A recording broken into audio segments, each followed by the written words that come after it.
자, 이철우의 책체크 책 이야기를 좀 해보겠습니다. 동일의 국어국문학과 이철우 교수 스튜디오 함께하겠습니다. 어서 오십시오. 어서 오십시오. 네, 안녕하십니까. 책이 좀 필요한 시기입니다. 예. 네, 그러네요. 네. 갑자기 그렇게 여러 큰 가지로. 슬픔이 우리한테 다가와서 예. 아마 그냥 보통 사람들은 얘기하기를 슬픔이 다가오면 시간이 해결해 주겠지 또는 어느 정도 지나면 없어질 거야 이렇게 믿는데 실제로 슬픔을 없애는 데는 많은 노력과 도움이 필요하다고 합니다. 네.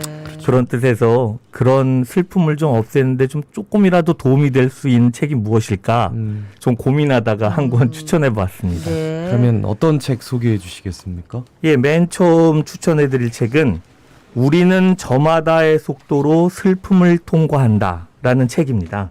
이 책은 부제가 어떻게 애도할 것인가 라고 붙어 있는데 그런 맥락처럼 이 슬픔을 경험하는 사람들에게 주변에 있는 사람들은 어떠한 도움을 주고 또 어떻게 노력하는 것이 서로 간에 슬픔을 빨리 치유할 수 있고 자기의 원래 생활대로 돌아갈 수 있는가를 보여주는 책이라고 할 수 있습니다. 네. 그러니까 이제 이 책이 왜 지금 이 책을 권하시는지 네. 바로 예상이 됩니다. 네. 이 책이 이제 다른 책하고는 다른 시각이나 뭐 내용이 있다면 어떤 게 있을까요? 사실 아주 다르다거나 또는 새로움이 있다기보다는 네. 여러 가지의 구체적인 행동의 지침 같은 것들을 항목으로 만들어서 이 책의 저자들이 보여주고 있다는 거. 그래서 그렇게 행동하면 조금이라도 더 도움이 될 수 있다고 믿기 때문에 네, 한번 네. 추천해 봤는데요.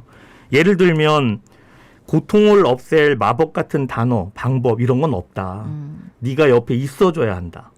누군가에게 슬픔을 저 필요하면 부르세요. 이렇게 연락을 기대하는데 그러지 말고 가라. 그리고 그 슬픔을 경험하는 사람들의 결정을 하는 게 굉장히 어려워한다. 왜냐하면 혼돈에 빠져 있으니까요. 예. 그네들의 이야기를 많이 들어주고 결정에 참여해줘라. 뭐 이런 아주 구체적인 지침 같은 것들이 곳곳에 숨어 있어서 우리한테 도움이 많이 될 것 같습니다. 네. 그래요. 책의 부제가 어떻게 애도할 것인가라고 붙어 있습니다. 네.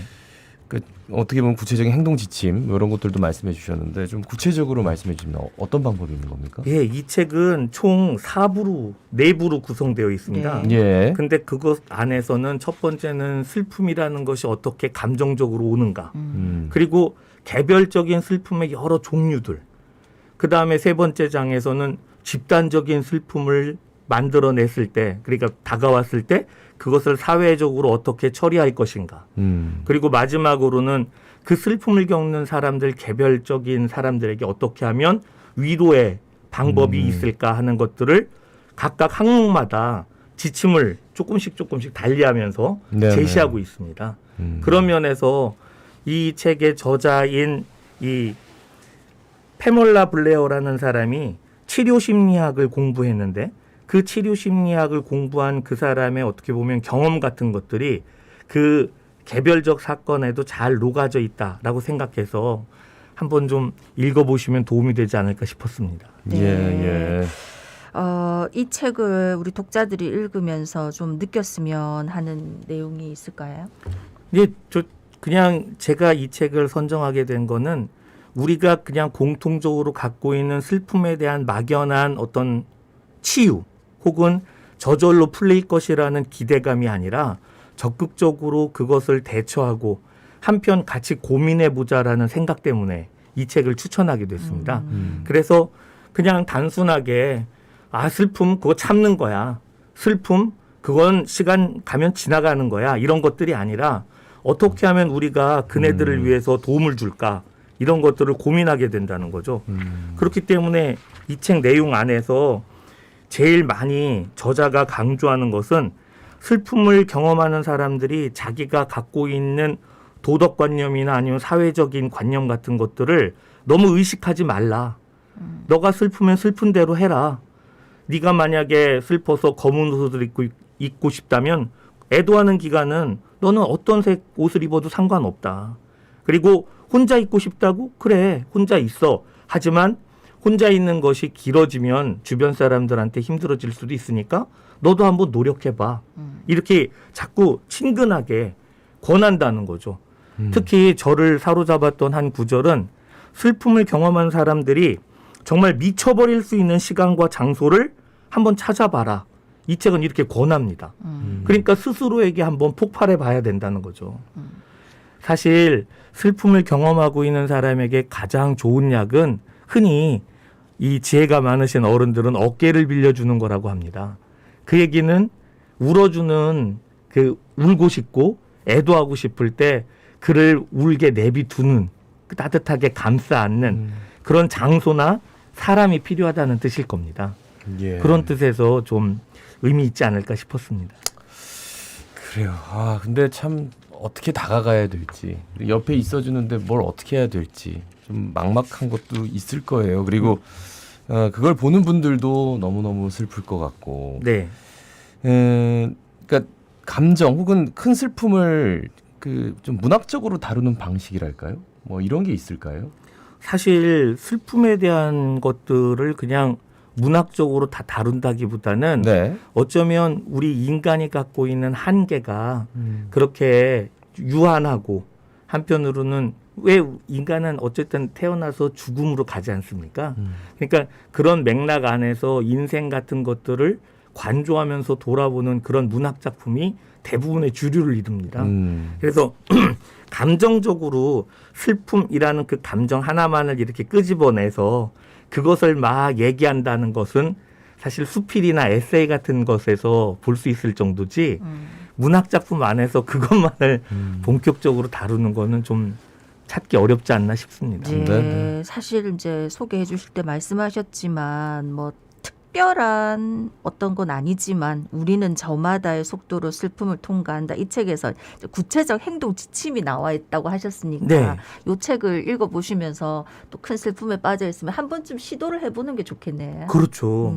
그래서 이 책에서 주로 얘기하는 것 중에 그 재미있는 부분 같은 것들은 다른 사람들과 대화하고 그들의 이야기를 듣는 게 당신이 도움이 되는 방향으로 감정을 표현하게 해준다. 네. 또는 당신이 할 수 있는 일상적인 일에 집중해라. 운동, 식사 시간, 규칙적인 일정을 유지하려고 노력해라. 그리고 당신에게 가장 중요한 자원은 같은 사건으로 사랑하는 이를 잃은 사람이다. 왜냐하면 그들에게 용기와 위안을 나누고 서로 의지하면 그것이 서로 윈윈 될 수 있다. 뭐 이런 우리가 어떻게 보면 그냥 막연하게 생각하는 것들을 구체적인 행동으로 만들어낸다는 거죠. 예를 들어서 부연해서 하나 더 설명해 드리고 싶었던 것들은 왜 픽사가 만든 아주 명작 애니메이션의 인사이드 아웃이라는 네. 영화가 네네네. 있습니다. 그 영화는 그 아이에게 기쁨을 주려고 기쁨이 굉장히 애를 쓰잖아요. 네. 근데 그 기쁨이 맨 마지막에 발견하는 것은 감정이 뒤섞여 있고 그것을 스스로 알아야 한다라는 것으로 귀결됩니다. 네. 그러니까 슬픔 속에도 기쁨이 있고 네. 기쁨 속에도 슬픔이 있다는 것을 우리가 깨닫는 거죠. 한편 이러한 슬픔을 극복하기 위해서는 그와의 추억이나 그와 있었던 많은 시간들을 한번 회고해 보면서 그러한 감정들을 스스로에게 만들어내는 것도 중요한 일이라고 생각합니다. 네. 자, 그리고 또 한 가지 소개해 주실 책이 생각나무 과수원입니다. 이건 어떤 책입니까? 생각나무 과수원. 예, 네. 어떤 책입니까? 이거는 철학서적인데요. 이 철학서적은 아주 재미있게 써 있는 우화 철학입니다. 그러니까 우화라는 건 이솝 우화처럼 어떠한 상황을 빗대어서 그 작가가 설정해 놓고 그것에서 일어난 일을 우리한테 들려주면서 사람이라는 거는 이렇게 양가의 감정을 다 갖고 있다. 또는 여러 가지 상황 속에서 어떤 것을 선택할 줄 모르지만 그것이 사람이다. 이런 것들을 자꾸 깨닫게 해줍니다. 그래서 그냥 지금 이렇게 조금 큰 슬픔과 아픔이 있는 우리들이지만 한편으로는 객관적으로 이런 사실들을 바라보면서 좀 관조하는 자세도 필요하다. 그렇게 생각해서 이런 우화적 상황 같이 생각되는 여러 가지의 개별 에피소드를 통해서 감정적인 것들을 한번 객관화해 보는 것도 이 시기에 해볼 수 있는 연습이지 않을까 싶어서 같이 추천하게 됐습니다. 네. 그러니까 구체적으로 어떤 내용이 있는지 하나 소개해 주시지. 예. 예를 들면 아주 간단한 얘기인데요. 그 강아지가 예. 목사와 승려와 형사가 함께 밤길을 걸어가는데 때마침 동편 산 위로 보름달이 떠오르고 요란한 개 짖는 소리가 들립니다. 그랬더니 각각의 사람들이 그 개 짖는 소리를 듣고 판단하기 시작합니다. 아, 어느 집에 도둑이 든 게 아닐까요? 승려가 혀를 차며 말하고 허허 누가 개를 괴롭히고 있구먼요. 이렇게 목사가 웃으며 말하고 그게 아니라 주인이 어디 갔다 돌아오는가 보군요. 이렇게 말하는 형사도 있었습니다. 네네. 근데 사실은 개는 그냥 떠오르는 달을 보고 짖고 있었던 거예요. 그러니까 이와 같은 우화적 상황이라는 것이 인간은 각자 자기가 갖고 있는 어떤 선입견이라는 안경을 통해서 세상을 본다는 거. 그래서 사실은 하나인데 해석은 다양하다는 거. 이런 것들을 빗대어 말해주고 있거든요. 예, 예. 그래서 이러한 내용 같은 것들을 통해서 우리가 좀 더 객관화하고 좀 그 자기의 선입견에서 좀 벗어나서 이렇게 사태를 좀 진정하고 잘 찬찬히 살펴보는 것도 바람직하지 않을까 이런 생각에서 권하게 됐습니다. 철학서적 그런 뭔가 좀 어렵고 뭔가 좀 뭐 주체 객체 뭐 네. 해가지고 뭐 인간 신 뭐 이런 것들을 뭐 전체적으로 논하고 뭐 이래야 되는 그게 아니라 네, 그냥 우화를 읽다 보면 맞습니다. 아 이런 뜻이구나. 네. 그러니까 개별적으로 이제 느끼는 감정이 다르다는 거예요. 예, 예. 거기다가 이 생각나무 과수원을 쓴 황원식이라는 분이 사실은 그 편집 주관도 하고 언론사에서도 종사했던 분인데 네. 네네. 이분이 쓴 이 생각나무 과수원에 있는 이 우화가 모두 다 대부분 창작입니다. 그래서 아주 짤막한 에피소드의 창작을 통해서 그와 같은 우리가 좀 느꼈으면 하는 바람 같은 것들의 감정 혹은 우리가 생각하는 생각의 기준 같은 것들을 이렇게 드러내주고 있는데 그런 것들이 지금 그 어떻게 보면 막 일방화되고 소통되지 않는 이러한 사회적인 현상이나 구조 안에서 제법 역할을 할 수 있지 않을까 이런 생각에서 그 너무 또 다 애도하고 슬퍼하는 것도 좋지만 한편으로는 그것을 통해서 우리는 나아가야 되니까요. 네. 그런 나아가는 측면에서 좀 이렇게 길라잡이가 될 수 있지 않을까 싶어서 한번 추천해 본 겁니다. 네. 네. 이런 이제 우화적인 상황 이렇게 쉽게 이렇게 이해할 수 있게 이렇게 써낸 책들이 또 다른 것들도 있을까요?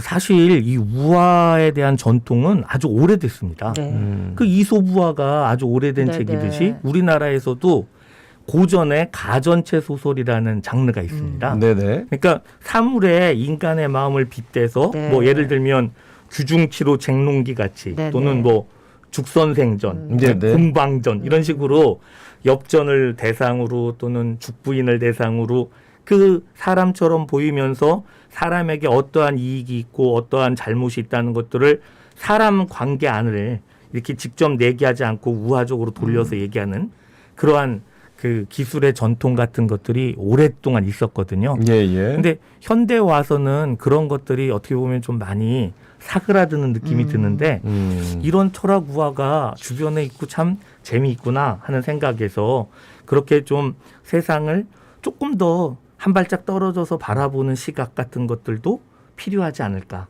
싶어서 이렇게 말씀드린 겁니다. 그러고 보면은 이제 각자가 이 슬픔을 경험하는 경험치가 다 다르고 또 살아온 인생의 배경이 다 다르기 때문에 어떤 얘기를 논하더라도 그렇죠.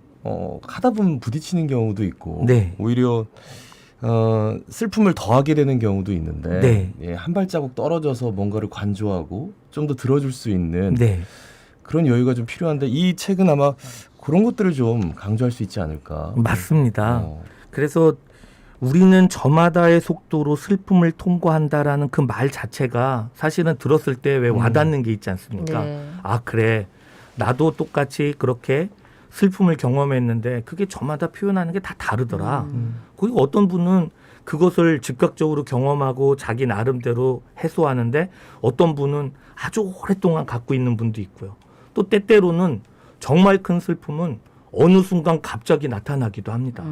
그러니까 그런 면 같은 것들을 우리가 인정해주고 서로의 다름에 대해서 가치를 존중해준다면 조금 더 자기 선입견에 사로잡혀서 재단하는 그러한 그 아픔을 주는 말들을 피할 수 있지 않을까. 네. 예. 이런 생각을 해봅니다. 네. 오늘 말씀 여기까지 했습니다. 고맙습니다. 고맙습니다. 고맙습니다. 예, 동일의 국어국문학과 이철우 교수였습니다. 예, 날이 또 갑자기 많이 추워졌는데 안전하고 따뜻하게 또 서로를